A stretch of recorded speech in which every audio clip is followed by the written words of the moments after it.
Good afternoon, and thank you for joining me at my daily briefing on the COVID-19 pandemic here in Erie County. We have 2 new cases to report of COVID-19 in Erie County today. One of these individuals is in their 60s, and the other is in their 20s, and they both reside in Zone 1. This has us at a total of 58 confirmed positives, 3 probables, and 1,340 negatives. One of the probables noted yesterday is now one of the 2 confirmed positive cases reported today. That individual was tested and is now in the lab confirmed numbers. The Erie County Department of Health continues contact tracing and continues to communicate with the state. Our enforcement team received approximately 75 calls yesterday, and many calls still coming in today. And they're following up on those calls as they come in, especially with the new guidance for our life-sustaining businesses and the mask and other initiatives that they need to put in place. We still have 31 recovered cases to date out of the 58 confirmed positives. So that means that we have 27 confirmed active cases today.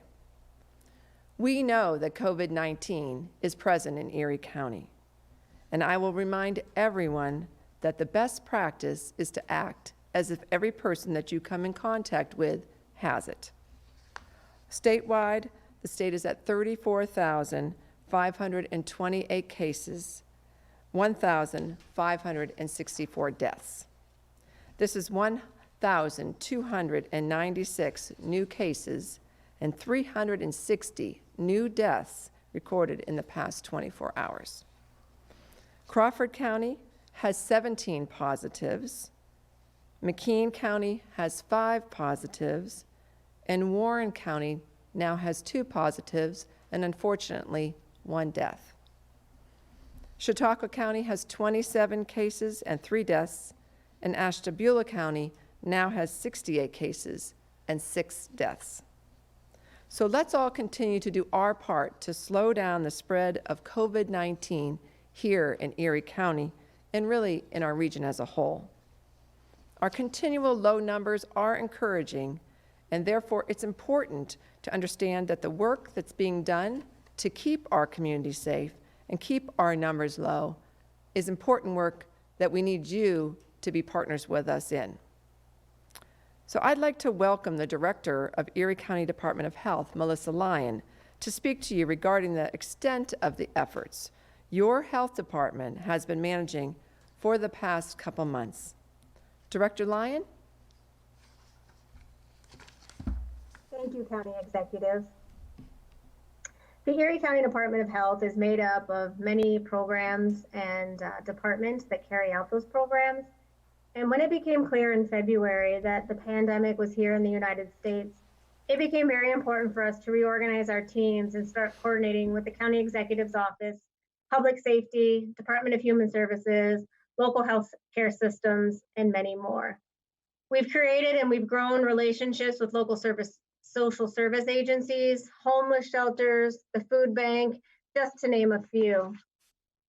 So over the past 2 months, we as a community have made incredible strides in flattening the curve. And I want to talk to you about that today. We have not faced the same devastating numbers with other cities in our state have to contend with. The main responsibilities that we believe that we've been able to impact this so far have included good guidance and communication to the community and the businesses, coordinating our resources in a way that was meaningful and allowed us to do our work robustly, monitoring numbers and trends and responding to those trends, and then contact tracing. So it's been 55 days, not that I'm counting, since we started this aggressive public health response to combat COVID-19 in Erie County. And I wanted to give you a little bit of detail about where we've been and where we are now.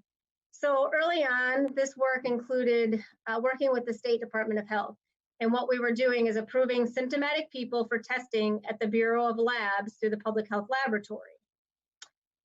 The Erie County Department of Health epidemiology staff then worked closely with healthcare systems to help coordinating testing through those Bureau of Labs as well, and then how reporting was going to happen.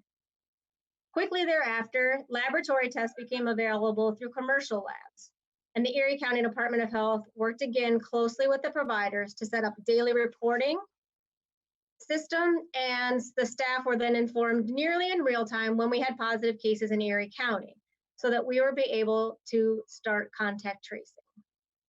So what's contact tracing? It's a fundamental public health disease containment strategy. It's what we use for infectious and communicable diseases every day. So once contact tracing is started immediately upon knowing a positive case, it minimizes the spread of disease because the known positive and their close contacts are informed of their risk and the risk of spreading disease if they had not been informed in a timely fashion. So one of the most important aspects of contact tracing is the early relationship that a public health nurse builds with a COVID-19 individual, their family, and their close contacts. These relationships are imperative because the nurse builds trust with the family and the contacts so that they develop a level of comfort to ask questions. This also allows us to make multiple calls back to that family as we discover more. Contact tracing often involves multiple calls to clarify relationships, more information. So it's almost like a little bit of a scavenger hunt. You get a little bit of information here, it leads you to another little bit of information, and you go back and backtrack sometimes to get some more information. So I call it a little bit of a scavenger hunt. Those relationships are so important when we're doing contact tracing. So each phone call to a positive or a close contact also includes an assessment of the person's ability and comfort level to isolate or quarantine at home. If an individual is unable to confidently or safely quarantine at home, the Erie County Department of Health's Isolation and Quarantine Branch, exclusively developed for this pandemic response, works with the family to identify adequate and safe housing for the isolation and quarantine timeframe. Thus far, I'm very happy to report that most everyone has been able to safely isolate or quarantine in their own home.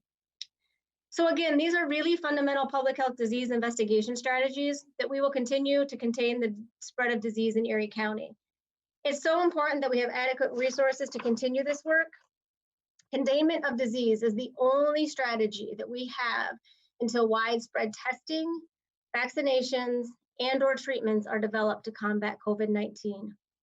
On a call with public health leaders across the state yesterday, I was reassured that the methods we are taking here are the reason our numbers are remaining low.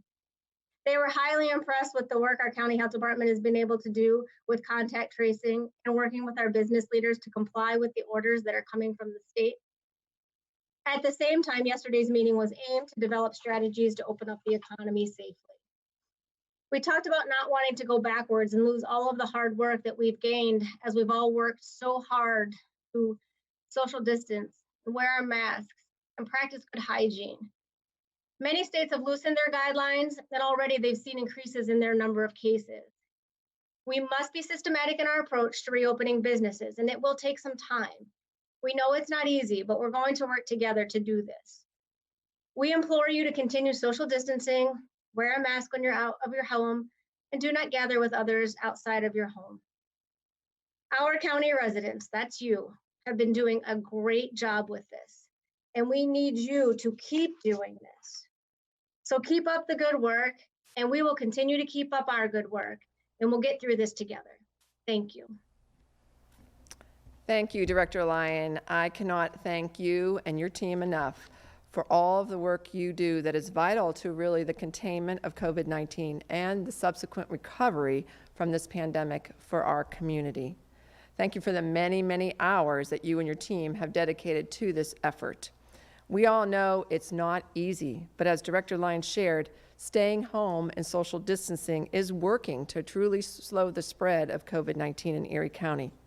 Every single one of us wants to get back to normal, but we really do have to follow the guidelines for the information that is available today, so that when the appropriate time comes, we will be able to get back to work and life as we knew it. So again, I ask you to stay home. Continue to physically distance yourself at least 6 feet from anyone who does not live in your home. Continue to wash your hands regularly for at least 20 seconds, as well as sanitize and disinfect the surfaces. And continue to wear a mask. If you need to leave your home for work, shopping, or even a walk, wear a mask. Your mask protects me, my mask protects you. Remember the guidelines set forth by the state for life-sustaining businesses who are permitted to be open, with a new order for wearing masks that has a twofold effect. First, it will help us slow the spread of COVID-19 in Erie County. And second, it will help us develop standards as well as good habits that will allow all of us to get back to work and restart the economy. Guidance for those businesses is available in the fact sheets found under Resources on the COVID-19 page of eriecountypa.gov. And again, if you need any information or assistance from the enforcement team, you can go to eriecountypa.gov. You can call 451-6700, or you can email at ecdhinfo@eriecountypa.gov. If an individual needs information about how to create masks, you can find all of that also under Resources on the COVID-19 page on our website. Again, if we don't take these precautions, we will undo the great work that the team at the health department and all of those involved have done so far. And it will be even longer before our community can return to normal. So I want to thank Director Lyon for being with me today here, and she is available for questions as well as I am from the media. And today we will start with Erie News Now. Good afternoon. A question for Director Lyon. Understanding, of course, that things can change drastically in 2.5 weeks, with what you know right now, do you view May 8th as a reasonable timeline for beginning to lift those restrictions, at least in some capacity? Does the end of that stay-at-home order, at least right now, seem logical based on what we know here in Erie County? Yeah, so it's a really great question. And I'll be honest, it's the discussions that we were having yesterday on the call with the public health leaders across the state. And I'll be honest that we probably are more, I don't want to say fearful. We are concerned that if we open too quickly, we just may see a number of cases increase that would become unmanageable. So my answer would be, if we can open in a way that keeps the case count where we are right now in Erie County, we can manage that. We have containment strategies, and those are working. And as long as that can get balanced, there's some possibilities that things could begin to change a little. If those numbers increase too rapidly, our containment strategies are overwhelmed, we're not able to do the work, then our case counts will go up, which then can overwhelm the healthcare systems, which then becomes problematic for good care of individuals that are ill. So it's a balance. It's not a straightforward answer, and I'm sorry that I can't give you one that makes everyone happy at the same time. But that's what makes sense to us as a public health practitioner. And what sort of things do you look for? What sort of indicators, as that time gets closer, as we ease into May, what sort of things are you looking at to say, yes, May 8th is reasonable, or maybe we need to wait a little bit longer? So we rely on the state health department to put us through that guidance. We haven't had a set of numbers that we're looking at or a set of cases that we're looking at. It's still touch and go right now. And when I know more, I'll be happy to share more about that. Thanks. Thank you. Talk Erie. Yes, good afternoon. This is Joel Natale. If I have a question for Melissa, I just got off of a conference call with UPMC. The numbers are startling. Out of 5,500 beds across the UPMC system, they have 118 patients with COVID. That's 2% of their beds, 8% of their ICUs, 7% of their ventilators. Doesn't this indicate that we have totally are on top of this virus? What would you say about all that?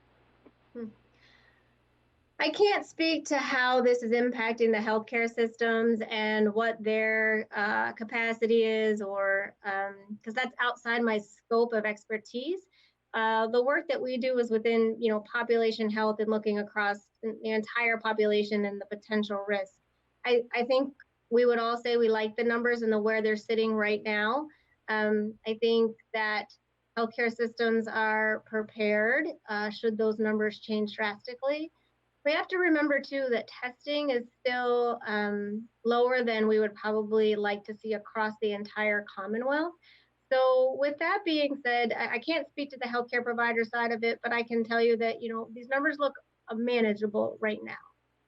And that can change very quickly.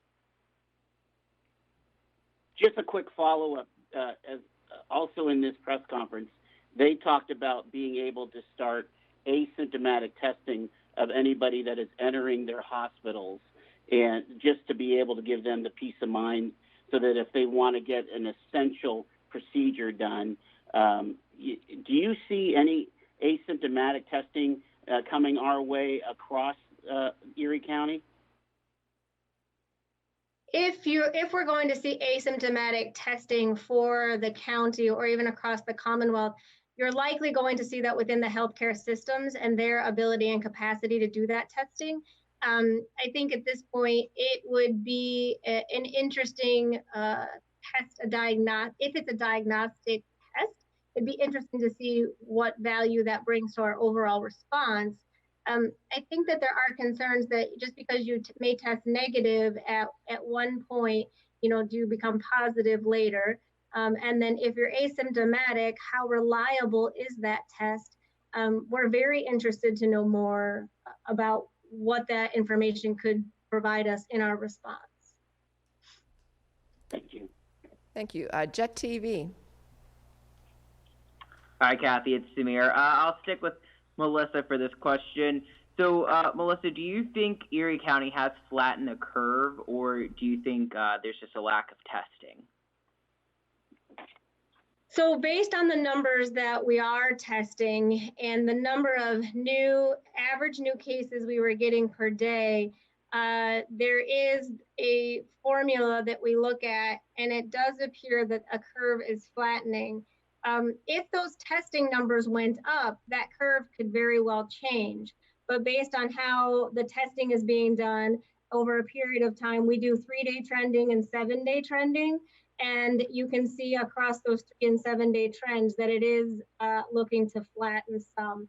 But if we increase testing, which I think is sort of that unknown around that denominator, could we actually see a bit of an increase there? It's potentially we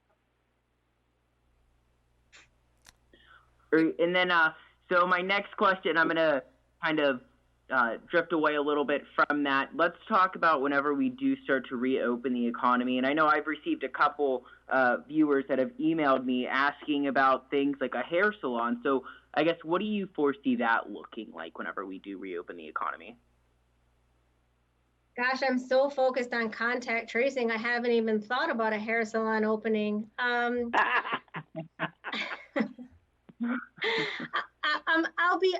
be honest. I think we're really going to follow the lead of the state on this, and other experts.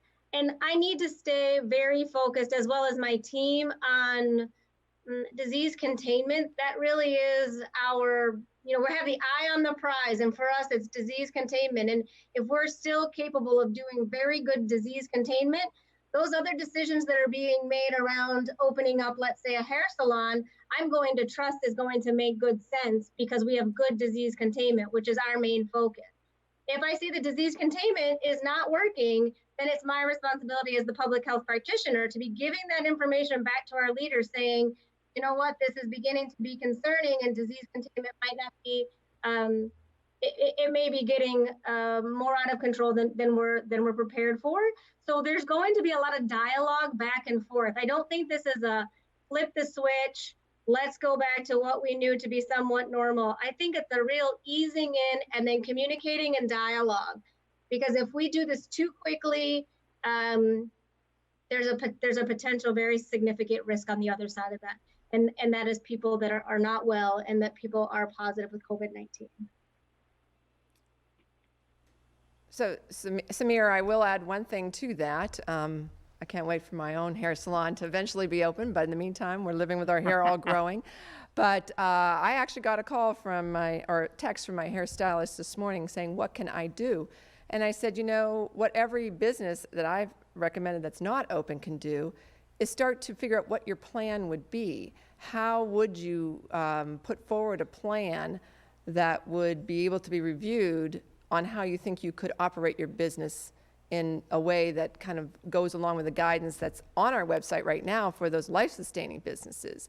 And she was grateful for that input and said, you know, she's going to start working on that. And I think any business who's not open right now should be figuring out what is your plan when we eventually start to reopen things. You know, we're going to want every business to have that kind of a plan and know what to do. So whether it's a hair salon or whether it's any other kind of business, you know, how do you, looking at the guidelines that the state has already put out for our life-sustaining businesses currently, how could you fix things, change things, put up barriers, whatever you need to do in your own business to be able to comply with that. Erie Times News. Right, I mean, I think... Oh, go ahead. Follow Good, up. okay. So I think arguably, like, that is, do you foresee, I guess, that being one of the last things opening back up? And the reason I ask that is because, I mean, like, obviously we can go to Walmart and their employees can have a face mask on and we can keep socially distant or physically distant, whatever you want to call it. But whenever you go to a hair salon, you're definitely going to break down that physical distance barrier. Right. So I think we need guidance from those who work on that enforcement piece, that environmental piece, and from the state. Obviously, we need guidance on this. But we need people to start thinking about that and what that can look like. Erie Times News. Hi, Kathy. It's David. I want to go back to the UPMC press conference they held right before about 2:30 this afternoon.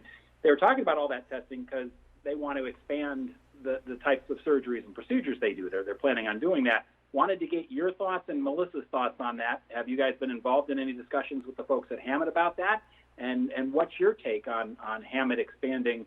They don't use the term elective surgeries, but they say, you know, a wider range of these essential surgeries and procedures that they haven't been able to do the last few weeks. What's your take on that? I'm going to turn it over to Director Lyons, particularly since a lot of this is dealing with testing, and she's definitely much more knowledgeable than I am on that. Director Lyons? Yeah, so David, I think the question is, you know, around opening up for additional medical procedures, considering that they don't have the number of COVID cases in their facilities. We don't necessarily have day-to-day conversations with the healthcare systems about their internal operations. Really, it is their responsibility to make good decisions for their operation, their physicians, their clients, their customers. I am confident that they're going to make good decisions based on this pandemic response. And for that reason, my partnerships are working very well, and we will keep most of our communication around pandemic. It won't likely go down the road of operational. Thank you. Kathy, I'd like to get your thoughts on it, though. Overall, is it, you know, you're very involved in all of this. Having one health system expand while perhaps the other two don't, is that feasible? Is it something that you're concerned about at all? So we have 3 very good health systems in our community, very qualified and skilled in what they do. I also agree with Director Lyon in the fact that they have a business, a service that they run, and they have experts who look at all aspects of their business and their provision of health care to our community, and you have to trust the professionals on this. And I don't really look at it in terms of one versus the other, because each one will make decisions depending on what the model is in their particular facility at this particular time. So again, I'm going to also leave that to their world, which is not the world we deal with on county government side. We're dealing with public health, not acute care health. And but we've had such a great relationship with them. Obviously, Director Lyon has a lot of conversations, but I've also had a lot of conversations with the heads of those healthcare systems, and they've always been open to any question or concern that I've had. And so the sharing of information back and forth throughout this entire crisis has been excellent, and I thank them for that. And they'll all be represented here again on Thursday, so these would be some good questions to bring forward to our healthcare professionals when we have them here at the press briefing on Thursday also. Erie News Now? Hi, a question regarding masks. We're getting reports of some stores turning away unmasked customers while others have employees who are masked, but they're allowing unmasked customers. So on whom does the responsibility fall to make sure that everyone in a place of business has masks? Is that up to the store itself? Is it up to law enforcement? Is it a mix? Just I'm wondering who has to make sure that people are obeying that mask mandate. From reading the guidance that I read coming out of the state, it really is responsibility of the business to make sure, of course, first of all, that everyone in their employ has a mask, that they provide that, and then secondly, that anyone entering their facility have their own mask on. I guess it would be up to the business if they wanted to supply those for people who don't have them. But if someone doesn't have a mask and they are a business, I believe the way I was reading it, if they are a business that provides food or pharmaceuticals, that they would have to have a provision to be able to deliver outside of their building that individual food or pharmaceuticals if they need them. So I don't know if Director Lyon has any different take on what I read, but it seems to me that the business is ultimately responsible for masks both on the inside, their employees, and those walking in the building. I don't have much additional to add around interpretation of the guidance. That's how we have read it and understood it to be as well. However, the environmental team here at the Erie County Department of Health will be working with businesses so that we can help them come into compliance with that. I think if we saw a number of facilities turning individuals away because they weren't wearing masks, if we have the resources, we would work with those businesses to find out the best way to get masks to customers, because ultimately, the more people that have masks, the more compliant we're going to be that everyone is wearing a mask, whether you are a shopper, an employee. And as you've heard a number of times, my mask protects you and your mask protects me. And in order to open up this economy in the way that we would like it to see happen, universal masking is absolutely going to be one of the very important components that we comply with as shoppers and employers and employees. So I think we would be doing everything we could as long as we had the capacity to help get masks into everyone's hands. Can I ask you the flip side of that as well? Not if you had a business turning people away because they were unmasked, but on the opposite side, if they were letting unmasked people in regularly, what would the process be there of trying to work with that business? That one in particular, we would probably prioritize because it's putting the reverse as far as the potential risk of shoppers or clients coming into a facility unmasked. But there are some nuances in that guidance that we're still looking through, but we would work with the businesses to be in compliance again in that realm as well. And it is looking to be a partnership around how we do that compliance. It's not to be punitive. We know that this is very hard work for all of us, and it's requiring additional resources and doing things differently. And we know that takes time. In public health, actually, one of the things that we work very hard on is what's called behavioral change. And we know behavior change takes time. It doesn't happen quickly.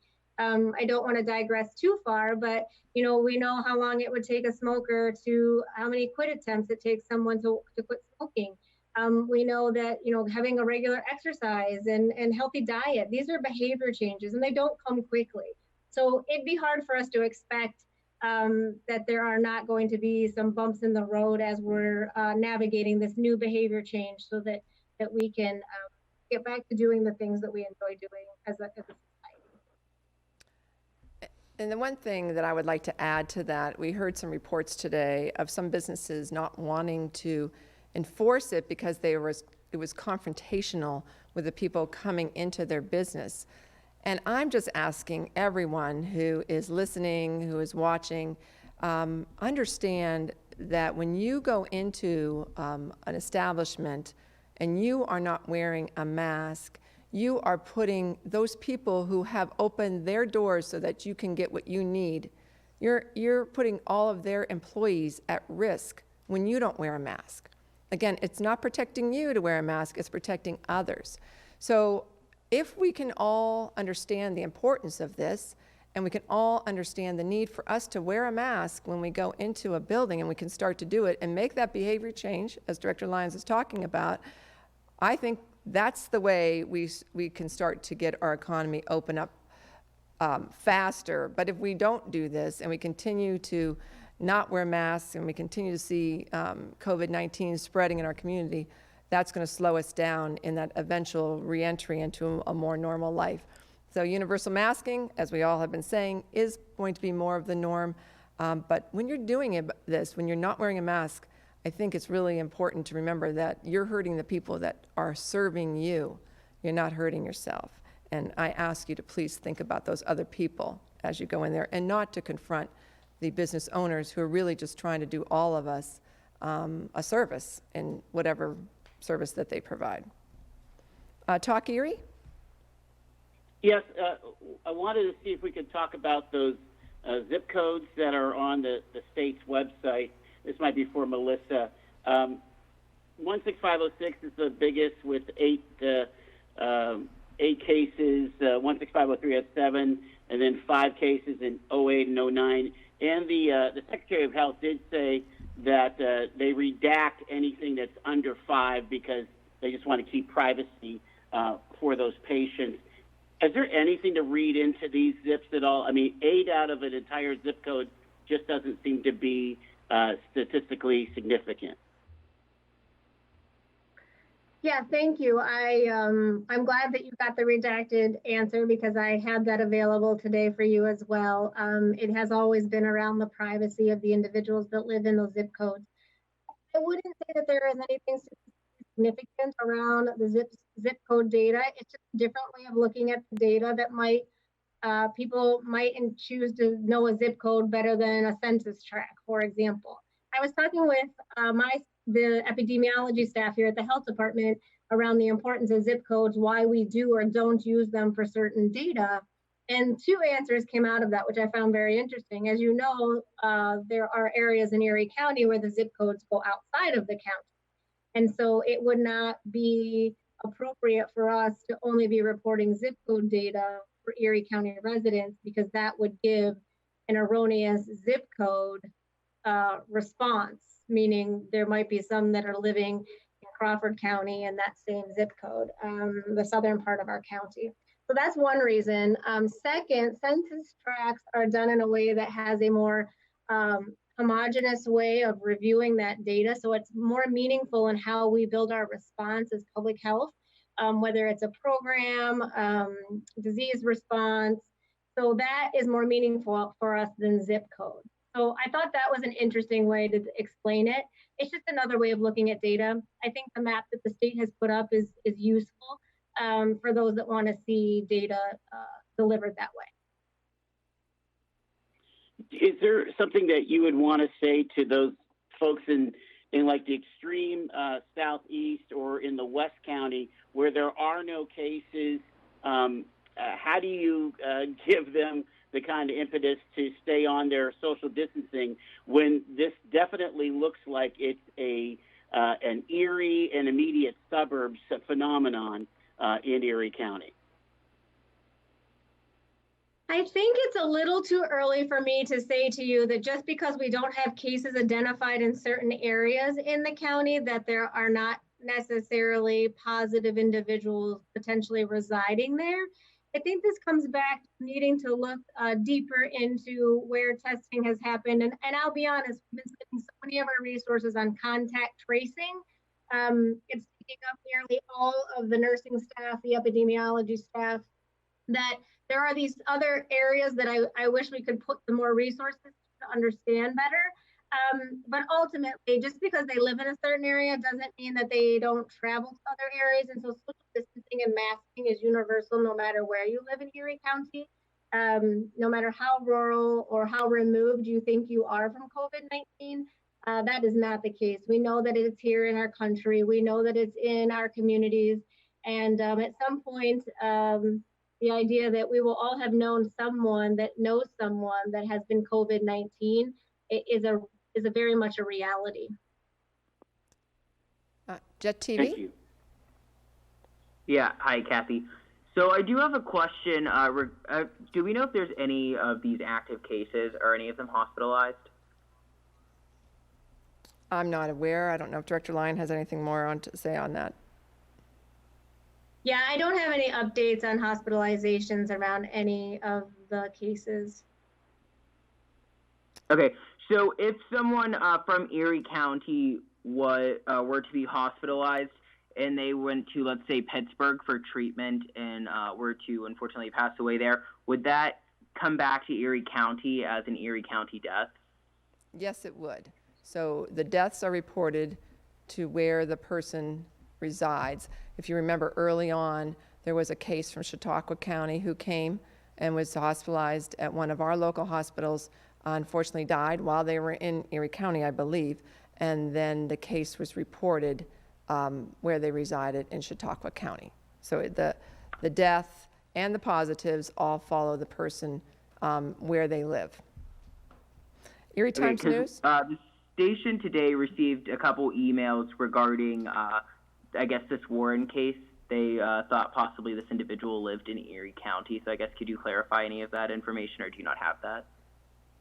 I don't know if Director Lyon has any more information on that Warren case or the other concern that there was Erie County, because I know there was a concern put out there because of an obituary in the Erie Times News, but I don't know if Director Lyon has any more information about that.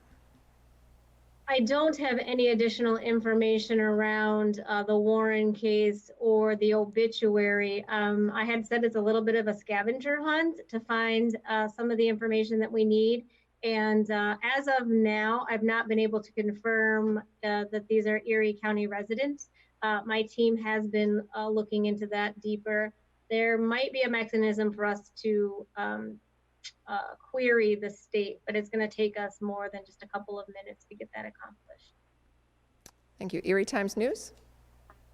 Sure, Kathy, it's a couple of quick numbers questions. I want to make sure what you had announced at the beginning of this was correct. You have 58 confirmed cases plus 3 probable cases for a total of 61, correct? That's right. Uh-huh. And I know the state has us listed for 60. Now we're one ahead of the state. Is that like one of these cases came really late and too late for the state? Do you know why there's a discrepancy now for one more for the county than what the state has for us? So as we've mentioned, the state pulls their numbers down at midnight and then reports them at about noon. We get cases, as Director Lyons even just mentioned, that the health systems will even report to us positive cases as they come in. So this case came in after that midnight, so it wouldn't have been in that NEDS system that we've talked about, that database, until after the state had pulled their numbers down.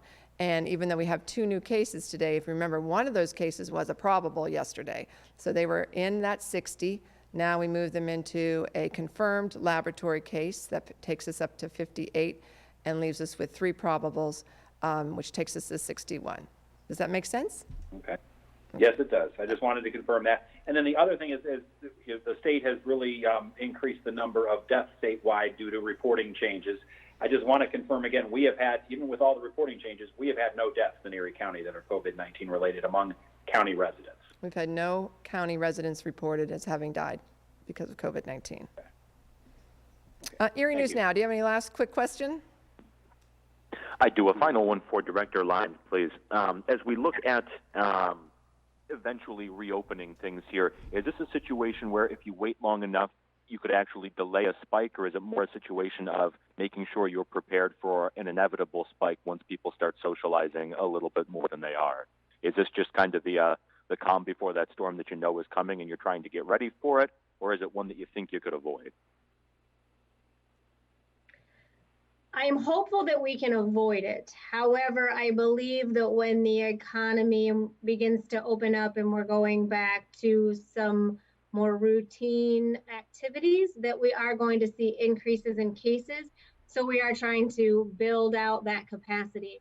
I've been saying to my team, we are really quite clockwork right now in how we're doing our contact tracing, which to David's question earlier, when we get almost real time, when the provider knows that we got a positive in the community, they let us know right away. We assign it to a nurse within 60 minutes and calls are being made. If we waited for the state to report it, we'd be almost 24 hours behind that. So we have a really great system working here. But I do think we'll see increases in cases. It's just kind of the nature of the business of more people moving around and enjoying their activities, even if they're doing it safely. It's sort of what communicable disease waits for. It's what infectious disease is all about. So how can we contain it and control it to the best of our abilities, not to overwhelm our healthcare systems, make sure people get the appropriate treatment that they need while we are waiting for, as I said earlier, vaccinations, treatment, and more testing. Erie, do you have any final question? Really quick, UPMC just said that they have plenty of personal protection equipment, masks and gowns and the face shields. But I had a caller yesterday ask and actually make the declaration that Erie County is almost out of PPE. How accurate is that? I can tell you that is not accurate. We get a updated report from our emergency management division within the public safety, and we have plenty of PPE to give out to our first responders, for example. That's who we're responsible for, and so we are doing that, and we have more coming in. So we feel like our supply currently is very adequate for the needs that we're seeing out there. Jet TV, do you have any final questions? Nope, I'm good, thanks. Okay, thank you. And Erie Times News, do you have any final question? Yep, Kathy, we had talked yesterday about the 2 cases in the personal care homes, and I went back to the state site, and it said that neither of them were employees, that it had a 0 for the employees. Was that a mistake on the state site? Maybe Melissa might know? I guess I'm going to reframe my question from yesterday. Do we know if those are, in fact, both residents and if they both were transfers? I'm going to have Director Lyon address that and see if she can help us clarify anything. Yeah, thanks, David. The long-term care facilities, I can tell you that we've been communicating with the state to get the details around those. And as I was under the impression they were employees and that that is considered an outbreak, I will circle back around to my team again to sort out the details around this one. I thought we had solved that mystery, but maybe not. Okay, thanks. Well, thank you all, and I really want to again thank Director Lyons. She's been an extremely busy person, as you can only imagine. Hopefully many of you got a better feel for just the extent and the breadth of the work being done by your Department of Health, along with so many other county employees from public safety and even beyond. And we are collectively working with our partners across this community to keep everyone in this community as safe as we can, to mitigate the spread of COVID-19, and to work as hard as we can to get our community back to normal. And so I ask all of you to continue to be our partners. We cannot do this without you.